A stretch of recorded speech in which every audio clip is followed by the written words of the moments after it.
So now you understand the core concept of what the pen tool is. It allows you to plot these points, and it connects them with these particular paths. Now, until now, we've defined corner anchor points, which are connected by straight lines. Now let's talk about using the pen tool to create smooth anchor points and curve lines. So I'm going to use the same file. If you have the exercise files, it's called Pen Tool, and you'll find it in Chapter 4. Once again, I'm going to switch to the pen tool that's right here. I'm also going to use the space bar to just simply move over here to the next part of this particular file. So this becomes a little bit more complex, but again, the concept here is understanding that we're plotting anchor points. We're not drawing the paths, and the paths will be drawn automatically by Illustrator. So let's see how this works. Now, I have basically the same number of anchor points that I would have in a rectangle. What I'm going to do now, though, is draw a circle, and let's see how that works.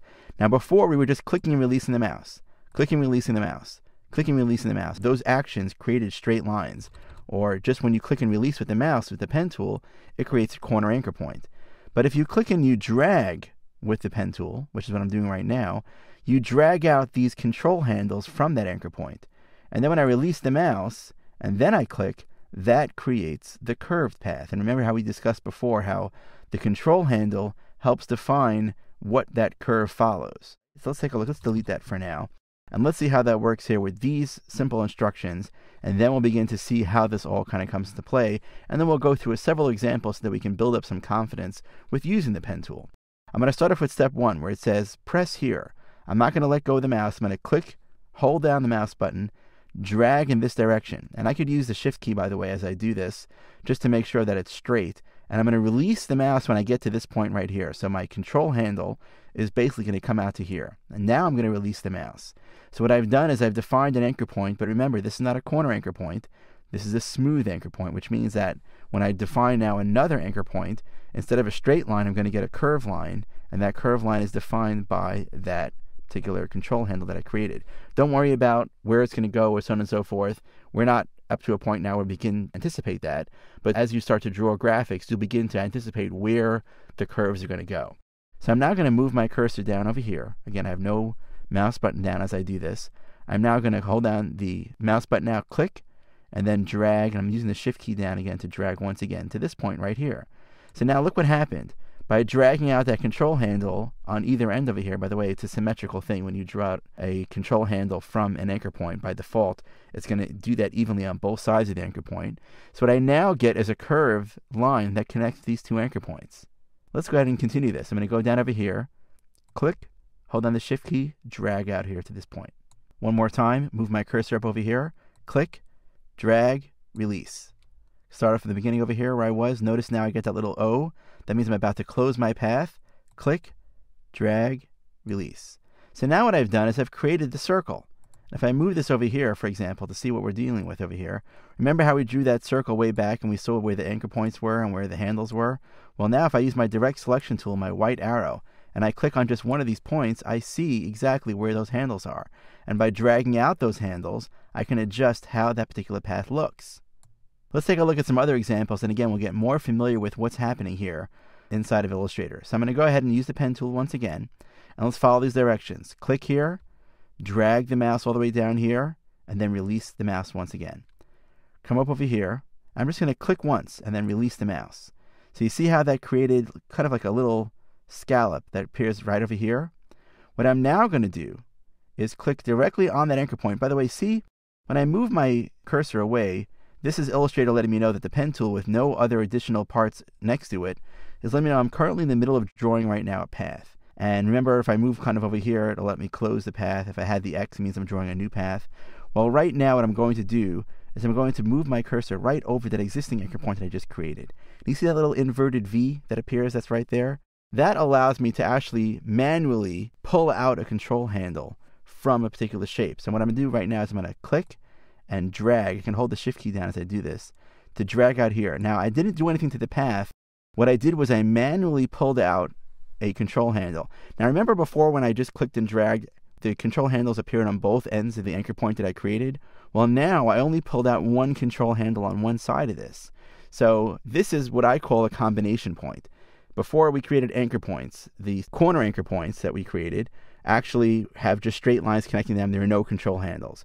A smooth anchor point, basically, the path goes right through that anchor point, and the control handles are actually kind of a tangent to that particular path, and they're even on both sides. A combination point is kind of an anchor point that's half of a corner anchor point and half of a smooth anchor point. It does have a control handle, but only one of them, which means that the path actually changes directions as it goes through the point. Some people do call this a change direction point. What I'm going to do now is move my cursor over here and click once again. Notice how the path starts here, kind of goes through over here. If this were a smooth anchor point, the path would run right through the smooth anchor point up this way. But instead, the path changes direction and comes back down this way. And that happened because I pulled the control handle out of that point, only one of them in this particular direction. Let's do that again. I'm going to move my cursor over here. I see the inverted V. The inverted V is letting me know that I'm about to pull out a control handle. Click, drag downwards to here, and now release the mouse, move my cursor over to this part here, click once again. And now again, I've created that change direction point or that combination point. So now I'm able to do this. Now it's important to realize, by the way, remember as I said before, Illustrator will continue drawing paths until you decide otherwise. So if I click, let's say, somewhere else over here right now, it's going to continue drawing that path. If I don't want that to happen, what I'll do is I'll use the keyboard shortcut. The most common keyboard shortcut in Illustrator is going to be the Command key or the Control key, which takes me back to the last used selection tool. Now if I press the Command key and I just click on any blank area on my screen, I've now deselected that shape. So now when I go back to the pen tool, I get the little X, which means I'm now ready to draw a new path, and now I can start drawing a new path that way as well.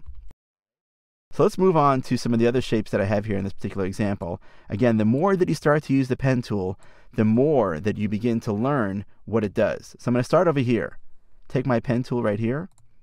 I'm going to click once right over here, drag to here, click once over here, drag to here.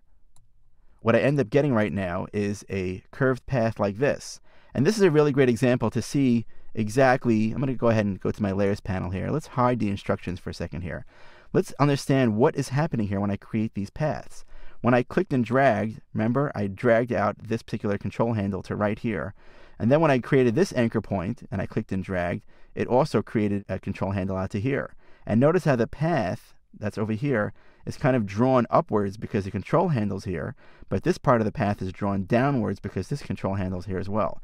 Again, think of the control handles as like a magnet, and as I move the control handle, the path is drawn to wherever that magnet goes. Let's turn this instructions layer back on again.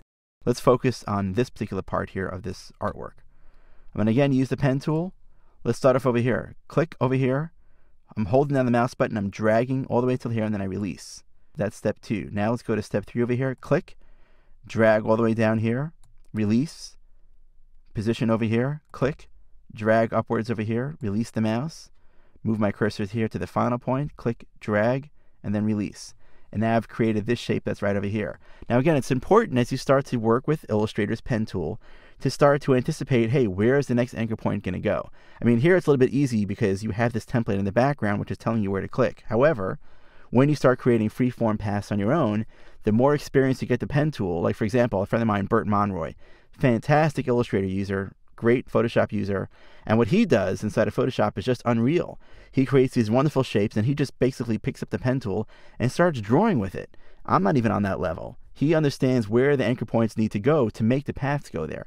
It's reverse psychology. Don't think about the paths, think about where the anchor points need to go, and Illustrator goes ahead and does that. Let's do one final example here. Again, I'm going to hold down the Command key, and I'm simply going to click, so now the other path is deselected. Now the pen tool has a little X next to it, meaning I'm ready to start with a new path. I'm going to click here, drag down here, release. Click here, drag down here, release. Click here, drag down here, release. Click here, drag down here, and release, and I get a lovely wave pattern, which is great because the whole theme of our title throughout today is Groundswell, which is a surfing company, so great to have some waves in here. But again, the more that you start working with Illustrator, this is actually some really good exercises. I would suggest that maybe you take this file and try to anticipate and maybe try to create that exact same wave without using the template in a new file. See if you can now anticipate where those anchor points are. Again, the more and more that you start using the pen tool, the more that you get used to it, the more easily you start creating shapes inside of Illustrator. However, I will emphasize one thing before we kind of walk away from the pen tool here. There are plenty of other drawing tools inside of Illustrator, and if you don't get the pen tool right away, that's perfectly fine. You don't need to use the pen tool. In fact, there are many other features inside of Illustrator besides the primitive drawing tools that we've already defined. We'll talk about a paintbrush tool and a pencil tool, and there's even some features called Live Paint in Illustrator that really make it easy for you to get started with drawing graphics. The pen tool, though, at the very, very core, is probably the tool that allows you to just go crazy and have the most control over the vectors, because remember, the pen tool is that quintessential tool. It allows you to edit and work with anchor points, which is the base of all vector graphics. Speaking of other tools, such as the pen tool, in the next movie we'll take a look at how you can use the pen tool to create graphics as well, which is somewhat more intuitive, but you lose the control that you have with the pen tool.